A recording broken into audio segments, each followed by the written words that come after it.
lead to the introduction of what was called first Medicare Plus Choice, and now is called Medicare Advantage, the actual attempt to privatize the Medicare program. This is what happens in this period, which we're presently in, right? The period of for-profit, market-oriented health insurance with the attempt to privatize the Medicare program. Medicare Plus Choice and Medicare Advantage, Part D in 2003, again only being allowed to be offered through a private insurance company. It's absolutely astounding. In our state, there are 55 different private insurers in New York State. I mean, it is confusing not only to patients, but you have to know it's confusing to us doctors as well. This is the period when experience-rated premiums began to dominate the market. That is to say, if you're sicker, you have to pay more, or if your employer has a group of workers that are in aggregate sicker, probably the premiums will be higher. This is the period when we began to see a real rush of nonprofit blues converting to for-profit. And the introduction of what we call high deductible policies that allow, in fact, the insurance industry to lower premiums a little bit, right? But really a major problem. And that's where we are today, and we'll talk more about it. But the interesting thing is to look in terms of the world and universal health insurance, and you can see that many of these European countries, Belgium, Sweden, the United Kingdom, really only instituted some kind of government guarantee of health care in the period of the 1940s. Japan, 1961, Canada, 66, Taiwan, the most recent country to introduce national health insurance in 2002. And this leads to my first conclusion. When you look at it in the world, government-sponsored health insurance is rather young. You know, some people say, oh, we should be so discouraged that we don't have national health insurance in the United States. Well, you know, we're just at the beginning of that struggle, I think. You know, I like that aphorism that Winston Churchill had. You know, he said, what I like about Americans is that in the end, they always get it right, but only after they've exhausted every other alternative.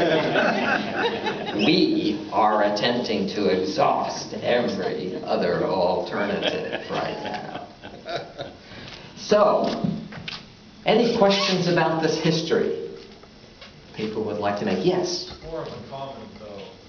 Blue Cross Blue Shield, even if it's a not-for-profit health insurance company, even keeping it around during a single payer, it's inconsistent with single payer.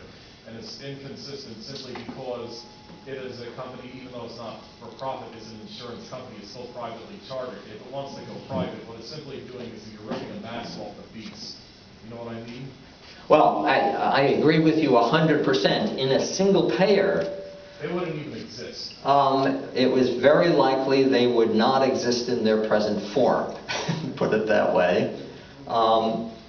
And, you know, a lot of the economies we get by going to single payer is the fact that I don't have to hire in my office that extra one or two people to deal with multiple insurers, each of whom has their own, you know, regulations, their own forms, and so forth.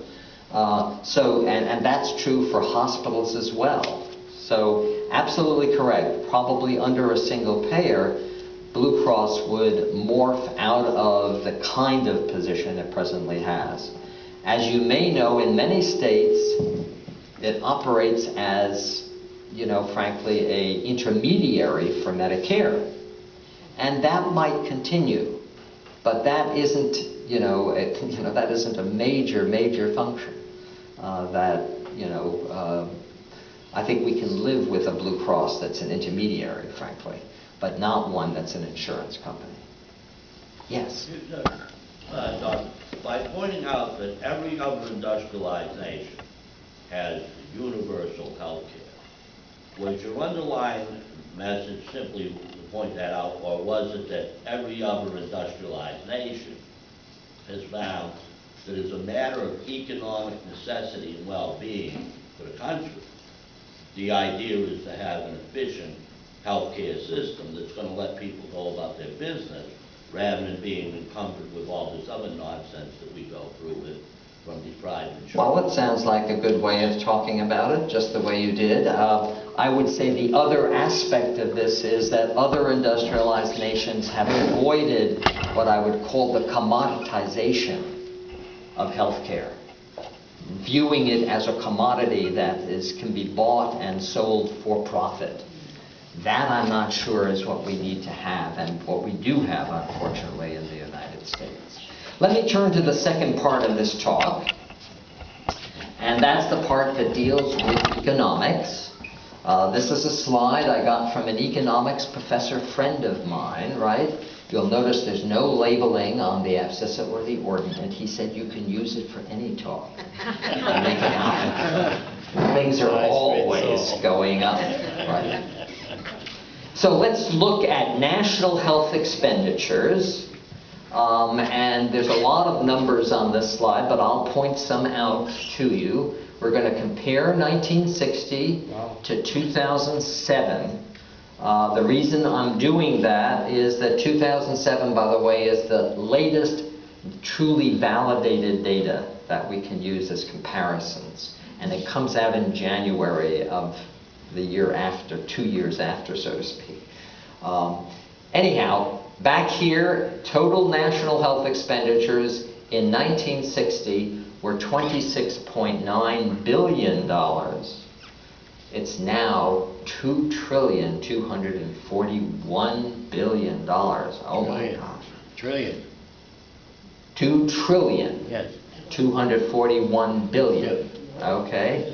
An enormous increase. And when I talk to medical students about that, they say, oh, Dr. Fein, that's all due to inflation. When you went to medical school, your tuition was only $2,000 a year.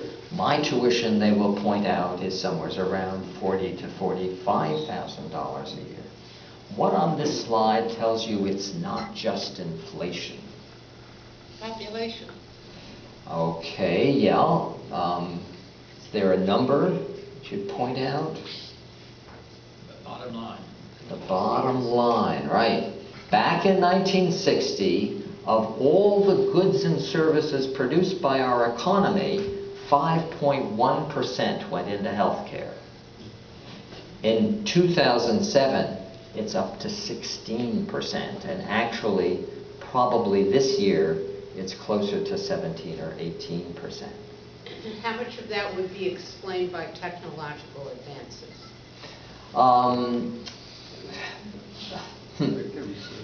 This whole issue of technological innovation in medicine has to be, it seems to me, combined with a lot of this commodification of medicine. Mm-hmm. I think, other countries, in terms of their percent of gross domestic product, are anywhere from England's, which is 7%, mind you, to, Germany, Italy, France, around 10%.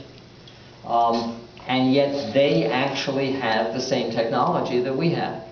So this is not entirely technology. This has to do, frankly, with the price that we pay for the technology that we have here in the United States. Yes. I just want to point out, it's kind of a mission with me. We must remember that a billion is 1,000 times a million, not 100 times. That's right. Right. And a trillion is 1,000 times a billion.